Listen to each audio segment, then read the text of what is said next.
My friends, I want to thank you for being here today.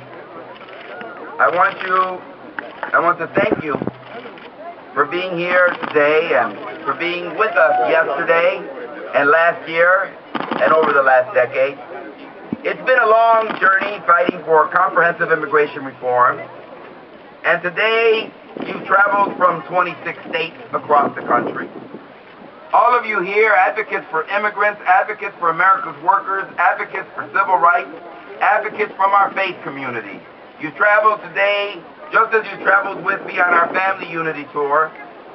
We've spanned over the week to 22 cities. We've staged a call to action that our nation can no longer ignore.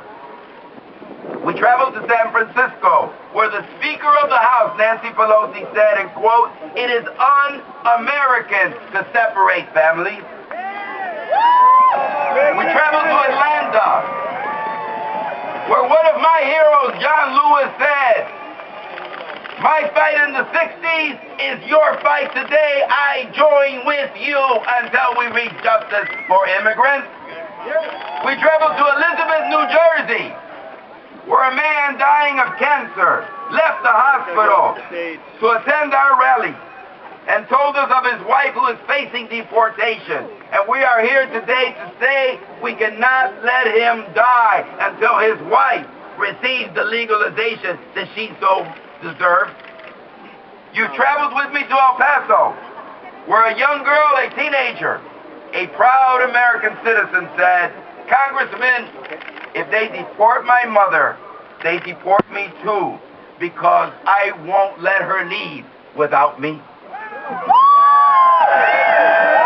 My friends, it has been a long journey. We have traveled the road to family unity together. And although it has been a long and at times painful journey, we are not tired yet.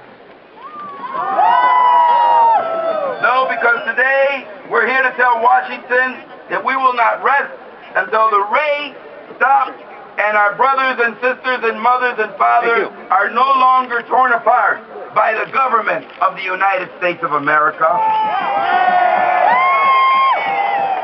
That's my message today. We won't stop. It's too important, because that teenager in El Paso was right. When you deport a mother, you deport her American citizen children. Because the man dying of cancer in New Jersey is right. When you deport parents, you deport entire families. Because Speaker Nancy Pelosi was right. Tearing families apart is against everything America stands for. And because John Lewis is right. Justice for immigrants is today's civil rights struggle, and it's too important to lose. And that's why we won't stop. That's why we won't stop, and that's why we cannot wait. We have work to do, and we cannot wait. We have families to save. We have mothers and children to keep together. We have a Congress to persuade. We have a president to convince, and we have justice to deliver, and we have laws to change, and we will not rest until that is accomplished.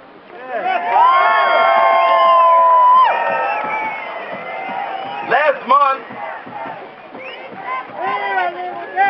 at a gathering much like this one, with a fewer people last month, but many of you gathered across the country, and you asked me to present a compassionate, comprehensive, generous, comprehensive immigration reform bill. And I'm here to tell you, I will do it. We will present it. We will get it done.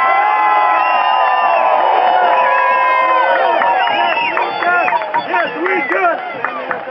And let me tell you what it starts with. Let me tell you what it starts with. It starts with a pathway to legalization for the millions of undocumented immigrants who are living and working and contributing to a better, more vibrant America. We need a bill that says, if you come here to hurt our community, no, we will not support you. But if you come here to work hard, if you come here for a better life, if you strengthen America, then we will allow you to earn your legalization and become documented. Yes, we will. Yes, we will. We will have that says, yes, yes, we can. We will submit everyone to background checks. We will make sure everyone pays their taxes. They will take English classes and learn and become so proficient in English that they will write novels and poems and create whole new jobs. We will do that. But in exchange, those undocumented workers will receive the legalization that will bring them the kind of peace and tranquility and justice that they deserve. Look, we're going to need professional and effective border enforcement that makes 21st century enforcement strategies that make our nation's physical and economic security stronger and stay true to our nation's values. That goes hand in hand with smart and humane interior enforcement. My bill will promote fair immigration proceedings, humane treatment of immigration detainees, and policies that respect the tenets of community policing. No more raids in our community. No more separation of our families. Now, none of this works without a strong commitment to America's labor force. None of it works without a strong commitment. So one of the tenets of our bill will be comprehensive immigration reform has to mean protecting all workers.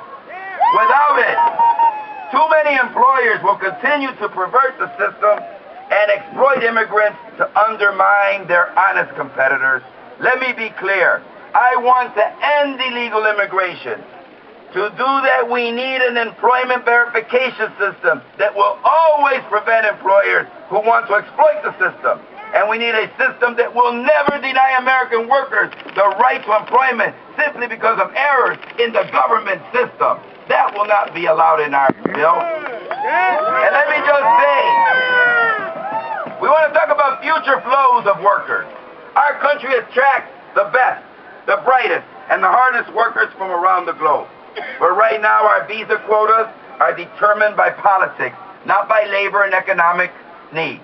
My plan will create an employment-based visa system that is fair to both employers, workers, and employers. It will create a commission to align visa numbers with actual labor market demands and economic needs, not political wins.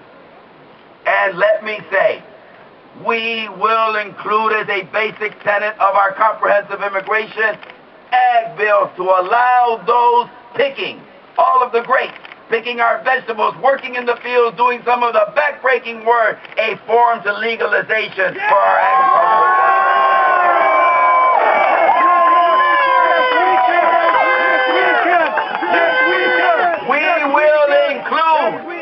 We will include the DREAM Act in comprehensive immigration reform. But we will include a DREAM Act that says to all the students, you will pay no fine. You will go to the front of the line. You came here as a child. You've been exploited. Nothing that you did was your responsibility. No fine and a quick measure. So even if you don't go to college, let's say you want to become a carpenter. In our DREAM Act, you get legalization. Let's say you want to become a mechanic. In our DREAM Act, you get legalization.